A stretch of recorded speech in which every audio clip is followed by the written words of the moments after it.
wanted to be a nurse, but there was only one hospital in Barbados, and it used to go by favors, really. The higher education people would get in there, and the waiting list was really long. And I was speaking to a politician that was in my parish, and he said to me, if you go to England and do your training, by the time you come back, you still would be on the waiting list. So I did that, forced by my mother, of course. I flew. It was BOSC at the time.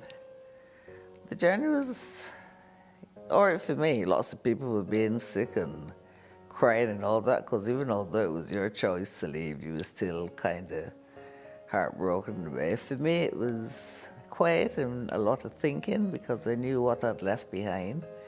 I had two daughters, aged 3.5 and 2.5. I left them behind. So for me, it was a quiet journey, and you're going into the unknown, and you're not sure if it's what you wanted to do or not. But I went straight to the hospital to live in a hospital in Oxford. But there was another young lady that the two of us were allocated for that same hospital. So we kind of got to know each other before we left Barbados. And so even although I wasn't alone, the two of us kind of cling on to each other. Well, I was living in the hospital in the nurse's home, so of course you get to know all those people immediately. And then all the staff, it was a big hospital, and lots of the staff were from different islands in the Caribbean. Lots of Irish, Spanish, and it was easy getting to know people.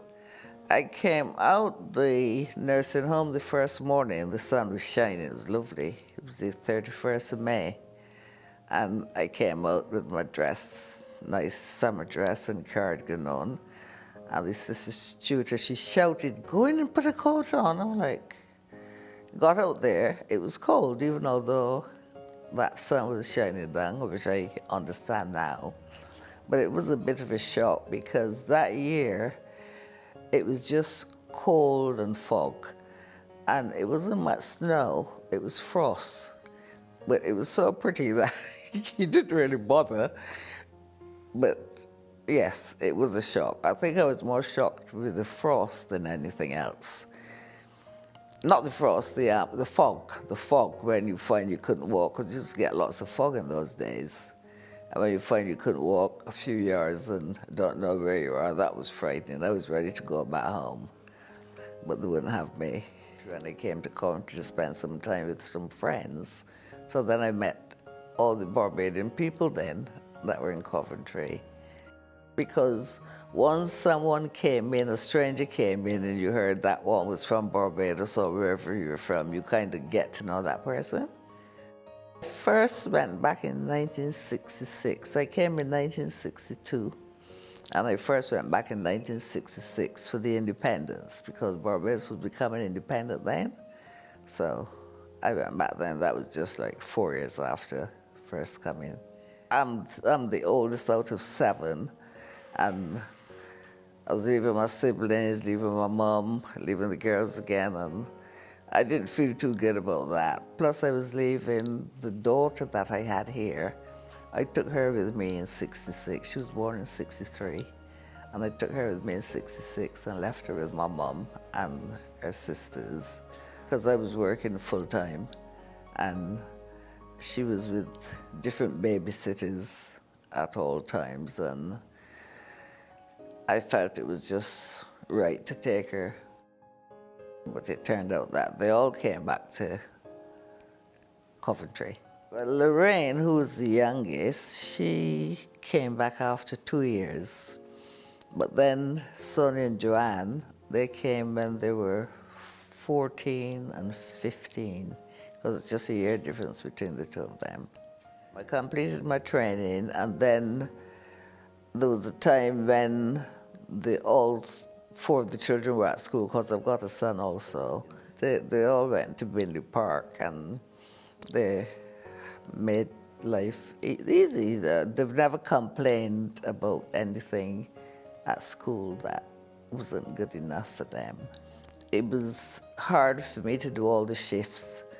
So I worked at the post office for a few years, where I got up early in the morning and was back home early, was able to work it around them. It was the Church of England, but not a like a Pentecost or one of those churches that most Caribbean people go to. We went to the Church of England at St. Peter's, and regardless of what part of Coventry we've lived over the years, we still all go back to St. Peter's. At one time, the choir was almost all Barbadian people. The hymns are just the same, and like it's what they sing in the Church of England, or we sing gospel, a lot of gospel, because of course we like gospel, but not in that church, not in the church. When we first came, we lived in Hillfields a lot, and there were all those shops on Hillfields just next door to each other. I've seen all those shops knocked down. Then the building of the, was it Sydney Stringer that was built there? I saw the Ring Road being built. I saw them multi-story flats being built. Just a big set of change. Like if you go away for too long, you come back, you wouldn't know where you are. I'm happy living in Coventry. My children are here, my grandchildren are here, and I go back to Barbados quite often. So I'm like, when I'm in Barbados, I'm in Barbados. When the plane get back into England, I'm happy to get back to Coventry. Yes, I like being in Coventry. The 4 in their 30s. My eldest granddaughter, she's back in Barbados. But the four that's here, they're working.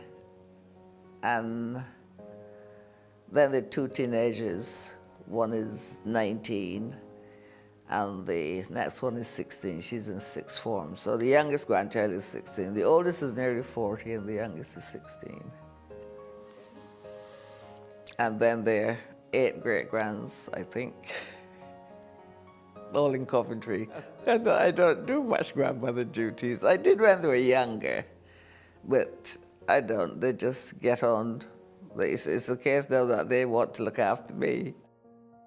This is the first Christmas that I'm going to be here for a long time. Most of the times I'm back in Barbados for Christmas. But there are big get-together ones. I mean, you don't at any time do a cook for less than 15 people. It's from there and upwards, so it's all get together. Years ago, I had a brother that lived in London. So we used to do 1 year in London, 1 year in Coventry. We don't do that as much now because there are a lot of us, and we don't do that as much now, but my son and one of my daughters, they live on the same street, so they could nip into each other any part of Christmas Day. Just making sure that family are together and be as much together as possible. But our traditions were really more English than anything else. In most of the Caribbean islands, you've got most of the traditions seem to be, they came down from here. Food different. We do lots of seasoned food. Everything is seasoned. Your meats are seasoned, and there's a dish that we call, people say it's Barbados' main dish, but it's not. Cuckoo and flying fish. Cuckoo is made out of cornmeal and okras. Very nice, and you do that with whatever, like, you say curry, but it's not curry. Whatever you're going to put with that, whatever meat or fish. But then we eat a lot of yam, sweet potato, things like that. But that's it really, that food. It's kind of still like lots of English with a twist of Caribbean, or Caribbean with English, but in whichever way. But there are lots of different dishes that we do. If one person in the district had a phone, you were allowed to use it. You could make a phone call. But it was letters, mostly letters. And maybe we wrote continuously to each other. And when I went back in '66 after the 4 years, I said they were there, they'd grown so much, but they always knew, they used to call my mum Mummy, but they knew I was their mother, because everybody else called Mummy Mummy.